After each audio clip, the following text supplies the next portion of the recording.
Ration ব্যবস্থা হলো একটি গুরুত্বপূর্ণ ব্যবস্থা, যে ব্যবস্থার মধ্য দিয়ে দেশের দুস্থ দরিদ্র মানুষ থেকে শুরু করে সাধারণ মধ্যবিত্ত পরিবারের হাতে খাদ্য সামগ্রী তুলে দেওয়া হয়। আর এই গুরুত্বপূর্ণ দায়িত্ব যাদের উপরে থাকে তারা হলেন রেশন ডিলার। সরকারের তরফ থেকে রেশন ডিলারদের মাধ্যমে সাধারণ মানুষের কাছে খাদ্য সামগ্রী পৌঁছে দেওয়ার জন্য তাদের নির্দিষ্ট পরিমাণ কমিশনও দেওয়া হয়ে থাকে। তাদের কমিশনের পরিমাণ বিভিন্ন সময়ে বিভিন্ন রকমের হয়ে থাকে বলে জানা যায়।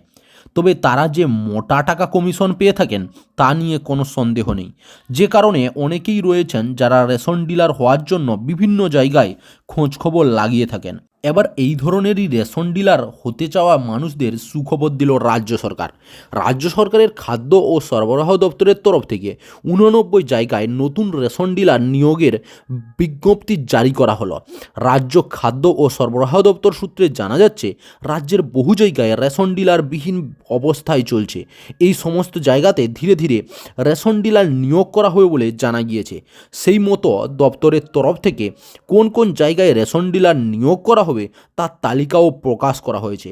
ইচ্ছুক ব্যক্তি https://www.appleappleappboard.aspx ওয়েবসাইটে গিয়ে সেই তালিকা দেখে নিতে পারেন এবং আবেদনের শেষ তারিখ জেনে নিতে পারেন।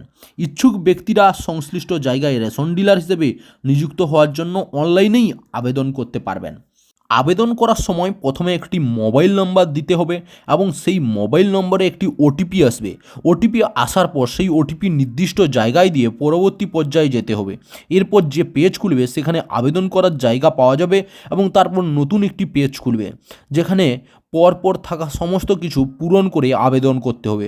আবেদন করার জন্য 1000 টাকা ফি দিতে হবে আবেদনকারীকে। এক্ষেত্রে মনে রাখতে হবে, বিভিন্ন অঞ্চলের রেশন ডিলার হিসেবে নিয়োগের জন্য আবেদনের ক্ষেত্রে শেষ সময়সীমা বিভিন্ন রয়েছে। সুতরাং আবেদন করার সময় সব কিছু ঠিকঠাক দেখেই আবেদন করতে হবে।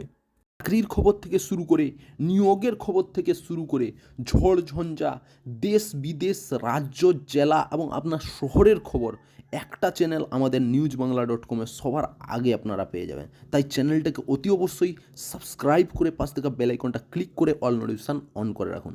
জয় হিন্দ, জয় ভারত।